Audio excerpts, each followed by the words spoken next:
Olá, queridos estudantes, vocês que estão neste mês de setembro aprofundando seus conhecimentos bíblicos. Este videozinho aqui é curtinho, apenas para sugerir uma bibliografia que vocês podem utilizar de leitura, de aprofundamento.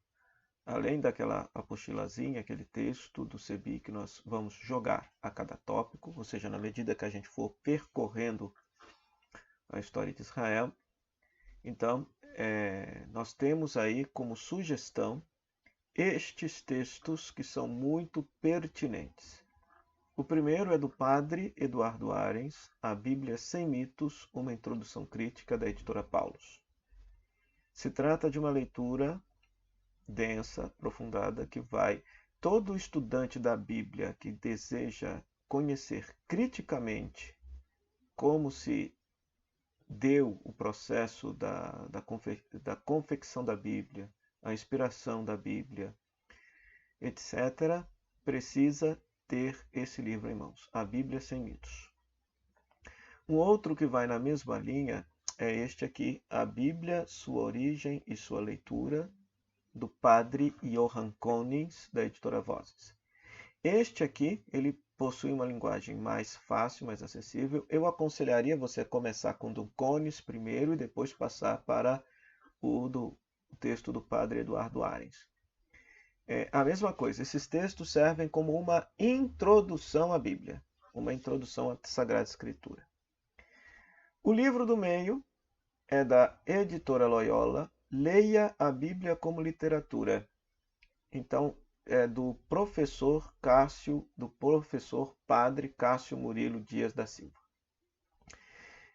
Se trata de um texto que vai nos ajudar a ler, a fazer exercícios com o texto bíblico para poder a gente aprender a reconhecer um texto com início, meio e fim, os gêneros literários presentes na Bíblia, etc, etc. Ou seja, a abordagem da Bíblia como literatura. Então, os passo a passo que é necessário dar para se chegar ao conhecimento profundo do texto bíblico. Pois muito bem. Infelizmente, no Brasil, os livros são caros. Infelizmente, no Brasil. E ainda temos uma política governamental que quer ainda taxar os livros, fazendo-os mais caros, o que é uma tristeza. Mas o que acontece? Este texto, A Bíblia Sem Mitos, A Bíblia, Sua Origem e Sua Leitura, eu os tenho em formato de PDF em espanhol. Então, para aqueles que quiserem aventurar-se a ler espanhol, copiar o texto do espanhol, jogar no computador, no Google Tradutor, para poder ir lendo aos pouquinhos, este texto estará disponível aí no Google Classroom. Este texto do Leia a Bíblia como Literatura, eu tenho ele em português, em formato de PDF, e nós disponibilizaremos este texto aí também no Google Classroom para que vocês possam baixar. Outros textos aqui que também são muito interessantes para o nosso estudo, para o nosso conhecimento, agora já numa abordagem histórica e arqueológica. Nós vamos começar com o texto do meio, A Bíblia Não Tinha Razão, do arqueólogo israelense Israel Finkelstein e Neil Asher Silberman.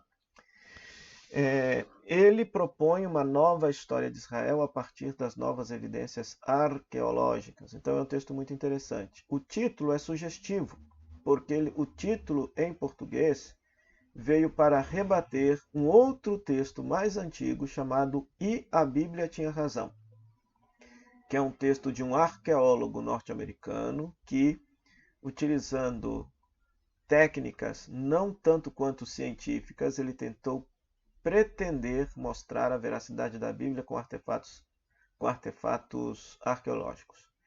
E esse texto, Israel Finkelstein é um arqueólogo muito reconhecido na academia, reconhecido mundialmente. E este livro seria de muita importância. Este livro eu o tenho em formato MOB, e estará disponível no Google Classroom. Então, para você que usa um computador, vai ser necessário você baixar um aplicativo que leia arquivos no formato MOB para ter acesso a esse texto. A minha sugestão é que você use o aplicativo Calibre. Um outro texto também de um biblista, que também utiliza a arqueologia como fonte de conhecimento, é este texto Para Além da Bíblia, História Antiga de Israel, da editora Paulus e editora Loyola. Este, infelizmente, não tenho PDF, procurei conseguir de alguma forma esse texto, não o consegui de forma alguma, então este aqui de fato seria necessário comprar, adquirir para aqueles que quiserem, tá certo? E o de cá, Bíblia, Histórias, Curiosidades e Contradições, de Evaristo Eduardo de Miranda. É interessante este livro, por quê? Porque ele é de fácil leitura, porque ele se trata de uma linguagem jornalística. O autor, salvo engano, ele é jornalista. Então, ele pesquisando, lendo, estudando os livros dos exegetas, os comentários dos exegetas, ele fez um livro em formato de perguntas e respostas. Então, é um texto que vale a pena adquirir. Bíblia, História, Curiosidades e Contradições, porque ele vai percorrer tanto a história de Israel quanto a história dos textos bíblicos de modo geral. Vale muito a pena, é uma linguagem muito bela, muito acessível, fácil de compreender. Altamente recomendável. Outro texto é Palavra de Deus, Palavra da Gente. Palavra de Deus, Palavra da Gente, da editora Paulus, porque é um texto que também vai trabalhar os gêneros literários da Bíblia, mas numa linguagem plenamente acessível, numa linguagem fácil, tá bom? Então, se você de fato quer conhecer o texto bíblico, conhecer o que está por trás do texto bíblico, não tem jeito. Tem que gastar tempo com leitura, com estudo, para que você possa conhecer de fato aquilo que a palavra de Deus pretendia dizer para o povo de sua época, se esta mensagem é válida para nós hoje, como que nós podemos atualizar esta mensagem para os demais, tá certo? Fica aí a nossa sugestão, fica aí esta dica para vocês.